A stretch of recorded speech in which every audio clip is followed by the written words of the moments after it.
Real life থেকে real life দুই ক্ষেত্রেই তাকে নিয়ে নানা সমালোচনা থাকলেও সবকিছুকে পিছনে ফেলে একজন সংগ্রামী নারী ও মমতাময়ী মা হিসেবেই এখন দর্শকদের মনে জায়গা করে নিয়েছেন তিনি। বলছি ঢাকাই সিনেমার জনপ্রিয় চিত্রনায়িকা পরীমনির কথা। বর্তমানে ছেলে ও মেয়েকে নিয়ে নিজের মতো করে জীবনযাপন করছেন এই অভিনেত্রী।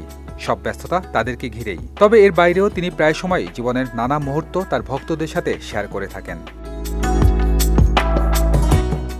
28 জুলাই সামাজিক যোগাযোগ মাধ্যমে একটি ভিডিও শেয়ার করেছেন পরী। ক্যাপশনে লিখেছেন, যাই সমুদ্রের ডাকে। ভিডিওতে দেখা যায় পরী বিমানে বসে এয়ারপোর্টের ভিডিও করছেন। এয়ারপোর্টের মনোরম সেই দৃশ্য ক্যামেরাবন্দি করে ভক্তদের সাথে শেয়ার করে নিয়েছেন লাস্যময়ী এই নায়িকা। পরীমনির সেই পোস্টে ভক্তরা নানা মন্তব্য জুড়ে দিয়েছেন। একজন লিখেছেন, বাহ, অসাধারণ সুন্দর ভিডিও উপহার দিয়েছেন আপু, আপনাকে অসংখ্য ধন্যবাদ। আরেকজন লিখেছেন, মাশাআল্লাহ, অনেক সুন্দর একটি ভিডিও দেখে খুব ভালো লাগলো, সবার জন্য শুভকামনা রইল সব সময়।